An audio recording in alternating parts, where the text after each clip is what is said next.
Hello everyone, welcome to my channel. इस video में हम स्टार्ट करेंगे क्लास 9th के चैप्टर 15 प्रोबेबिलिटी के एक्स्ट्रा क्वेश्चंस इन 1 मार्क। बाकी चैप्टर्स के एक्स्ट्रा क्वेश्चंस के लिए लिंक नीचे डिस्क्रिप्शन में मिल जाएंगे, वहां जाके आप बाकी चैप्टर के क्वेश्चंस भी कर सकते हो। तो स्टार्ट करते हैं। First question, the probability of an impossible event is. Impossible event की प्रोबेबिलिटी कितनी होगी? यानी एक ऐसा इवेंट जिसमें कुछ पॉसिबल ही नहीं है, इट मीन्स इसकी प्रोबेबिलिटी भी कितनी होगी? 0। तो B part is the answer. Okay. Second question, the probability of a certain event is. Certain event कौन से होते हैं? एक ऐसा इवेंट जिसमें कि मतलब श्योरिटी है कि कुछ ना कुछ तो इसमें होना ही है, एग्जैक्ट आपको पता होगा। इस सर्टेन की जगह पे जो है श्योर वर्ड भी आ सकता है या फिर पॉसिबल भी आ सकता है। सर्टेन इवेंट कह लो, श्योर इवेंट कह लो या पॉसिबल इवेंट कह लो, तो ऐसे इवेंट की प्रोबेबिलिटी क्या होगी? ऑलवेज 1, जिसमें कंफर्म है कि हाँ ये आंसर या ये जो है प्रोबेबिलिटी होनी होनी है। इट मींस इसका भी जो आंसर है वो क्या है? B part.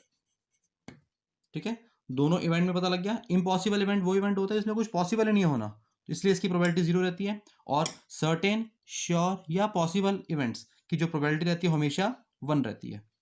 Okay. Third, which of the following can not be the probability of an event. इनमें से कौन सी जो है किसी भी इवेंट की प्रोबेबिलिटी नहीं हो सकती? तो देखो, एक चीज बच्चा आपको मैं बता देता हूं। प्रोबेबिलिटी की जो रेंज रहती है, पी ऑफ ई का मतलब किसी भी इवेंट की प्रोबेबिलिटी की जो रेंज रहती है वो 0 के इक्वल या उससे ग्रेटर होती है, लेस देन इक्वल टू 1 होती है। देखो ये 0 और जो 1 की जो इक्वल आ रही है, ये तो ऊपर आपको मैंने बताई दी। 0 का मतलब है कि वो इम्पॉसिबल इवेंट होगा, 1 का मतलब है कि वो सर्टेन इवेंट होगा, है ना। अब जो एग्जैक्ट जो आंसर निकल के आएगा किसी भी इवेंट की प्रोबेबिलिटी का, वो 0 और 1 के बीच में आएगा। ना तो वो 0 से छोटा हो सकता है, ना वो 1 से बड़ा हो सकता है। ठीक है, अब इसी के बेसिस पे चेक करना है कि इन चारों में से हमारे पास कौन सा आंसर है। 1/3 का मतलब है बेटा ये 0.3, यानी ये इन दोनों के अंदर ही लाया कर रहा है, यानी ये वाला तो आंसर हो सकता है। बट हमें निकालना है जो नहीं हो सकता, हमें वो बताना है। 3/5 का मतलब होता है 0.6, ये भी इन दोनों के बीच में लाया कर रहा है। 5/3, हाँ 5/3 को जो आप सॉल्व करोगे डेसिमल में करोगे तो 1.6 इसका जो है समथिंग आंसर आएगा, यानी 1 से ग्रेटर आ रहा है इसका। तो इसका मतलब क्या है? सी पार्ट इस क्वेश्चन का आंसर है, क्योंकि 0 और 1 के बीच में ही हमेशा लाई करेगी प्रोबेबिलिटी। इससे एक्सीड या इससे ज़्यादा, 1 से ज़्यादा या 0 से कम कभी नहीं हो सकती। तो इसमें जो है 5/3 जो है वो कभी भी किसी इवेंट की प्रोबेबिलिटी नहीं हो सकती। Okay. Fourth question, which of the following can not be the probability of an event. फिर से वही क्वेश्चन आ गया। 1/2 ये हो सकती है प्रोबेबिलिटी, 2/7 भी हो सकती है, -1/2 यस, नेगेटिव वैल्यू कभी भी किसी इवेंट की प्रोबेबिलिटी नहीं हो सकती। It means C part is the answer. Okay. Probability of an event always lies between 0 and 1, बताया ना भी आपको मैंने। तो इसका आंसर क्या हो जाएगा? 0 एंड 1। ठीक है। A die is thrown, what is the probability of getting. एक डाई थ्रो किया गया, सबसे पहले उस डाई के हम आउटकम्स नोट कर लेते हैं। 1 2 3 4 5 6, एक डाई थ्रो करने के 6 आउटकम्स होते हैं। ठीक है, अब हमें प्रोबेबिलिटी किसकी निकालनी है? अब मल्टीपल ऑफ 3। तो बच्चे चेक करो इसमें 3 के कितने मल्टीपल्स हैं। एक ये रहा और एक ये, यानी 3 और 6 हैं 2 मल्टीपल्स। तो नंबर ऑफ मल्टीपल्स कितने हो गए? या इसको ऐसे भी कह सकते हो, फेवरेबल आउटकम्स। इसको हम ये भी कह सकते हैं नंबर ऑफ फेवरेबल आउटकम्स।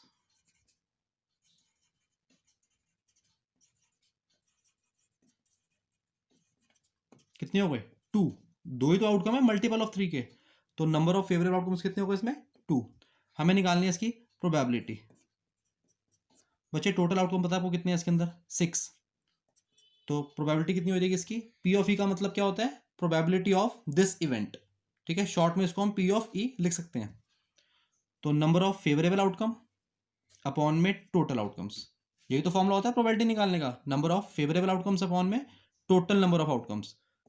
तो कटिंग इसकी करेंगे तो इसका आंसर आएगा 1/3। ठीक है।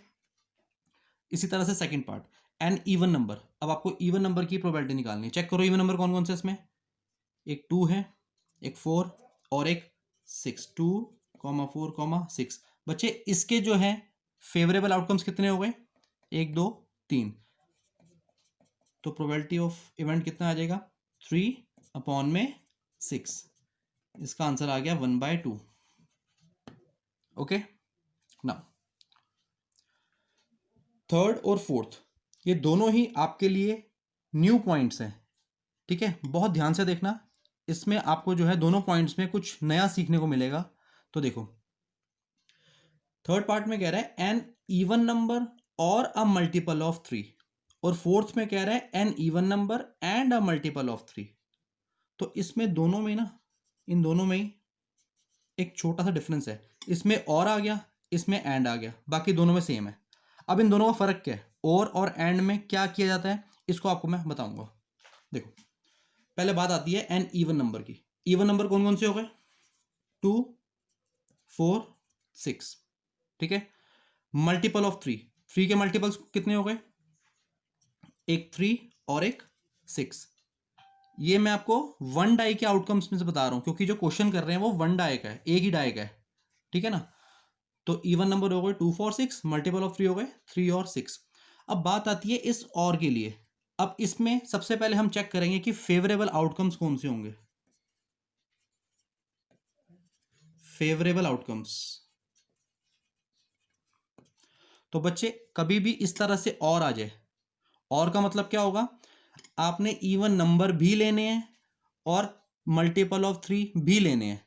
और का मतलब होता है ये, यानी ये भी लेना है और ये भी लेना है। तो यहाँ पे 2 4 6 और यहाँ पे 3 और 6। आप ध्यान से देखना, यहाँ पे जो 6 है वो कॉमन है, दोनों में आ रहा है, तो उसको आप वन टाइम लिखोगे, दो बार नहीं लिखोगे। बात समझ आ गई। इवन नंबर भी लेना है और 3 का मल्टीपल भी लेना है, बट जो सेम सेम आ रहे हैं दोनों में उसको आप वन टाइम ही नोट करोगे। यानी जो फेवरेबल आउटकम्स है वो कौन कौन हो गए, 2 4 3 और एक बार 6। ठीक है, इस तरह से आपने और वाले के अंदर फेवरेबल आउटकम्स नोट करने हैं। तो इसमें नंबर ऑफ फेवरेबल आउटकम्स कितने हो गए, 1 2 3 4। तो बच्चे इसमें प्रोबेबिलिटी क्या बनेगी, 4/6। तो कटिंग करेंगे तो 2 2 4, 2 3 6। तो 2/3 इज द आंसर। ठीक है, अच्छा क्वेश्चन है, एग्जाम में ये आ सकता है, इसको बहुत अच्छे से आप समझना और रिटन प्रैक्टिस तो जरूरी करना है इसकी। अब बात आती है एंड वाले की। एंड वाले में क्या किया जाता है, एक काम करो, सबसे पहले इसके ना आउटकम्स नोट करो। इवन नंबर में क्या हो जाएगा, 2 4 6 और मल्टीपल ऑफ 3 में वही सेम 3 और 6। अब एंड वाले का सिंपल तरीका है क्या, दोनों में जो कॉमन है ना वो लेना आपने। ठीक है, और वाले के अंदर दोनों लेने होते हैं, एंड वाले के अंदर जो दोनों में कॉमन आ रहा है सिर्फ वही नंबर लेंगे आप। यानी इसका जो फेवरेबल आउटकम है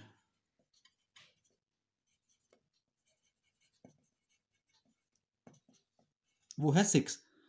तो नंबर ऑफ फेवरेबल आउटकम कितना आ गया, नंबर ऑफ फेवरेबल आउटकम एक ही तो आएगा इसमें, है ना, क्योंकि सिंगल नंबर है। तो इसकी प्रोबेबिलिटी कितनी हो जाएगी, 1 में टोटल आउटकम्स। ठीक है, it means 1/6 is the answer. Okay, तो आई थिंक आपको दोनों में जो है डिफरेंस पता लग गया होगा। एक बार मैं यहाँ पे मेंशन कर देता हूँ, और वाला जब क्वेश्चन आता है तो उसके अंदर आपने बोथ लेने होते हैं। एंड वाले के अंदर जो कॉमन होता है दोनों में वो यूज करते हैं हम। ठीक है, तो बच्चे इन क्वेश्चंस की रिटन प्रैक्टिस आप जरूर करें। इसी तरह के क्वेश्चंस मेरी आगे आने वाली वीडियोस में आपको मिलते रहेंगे। Thank you very much.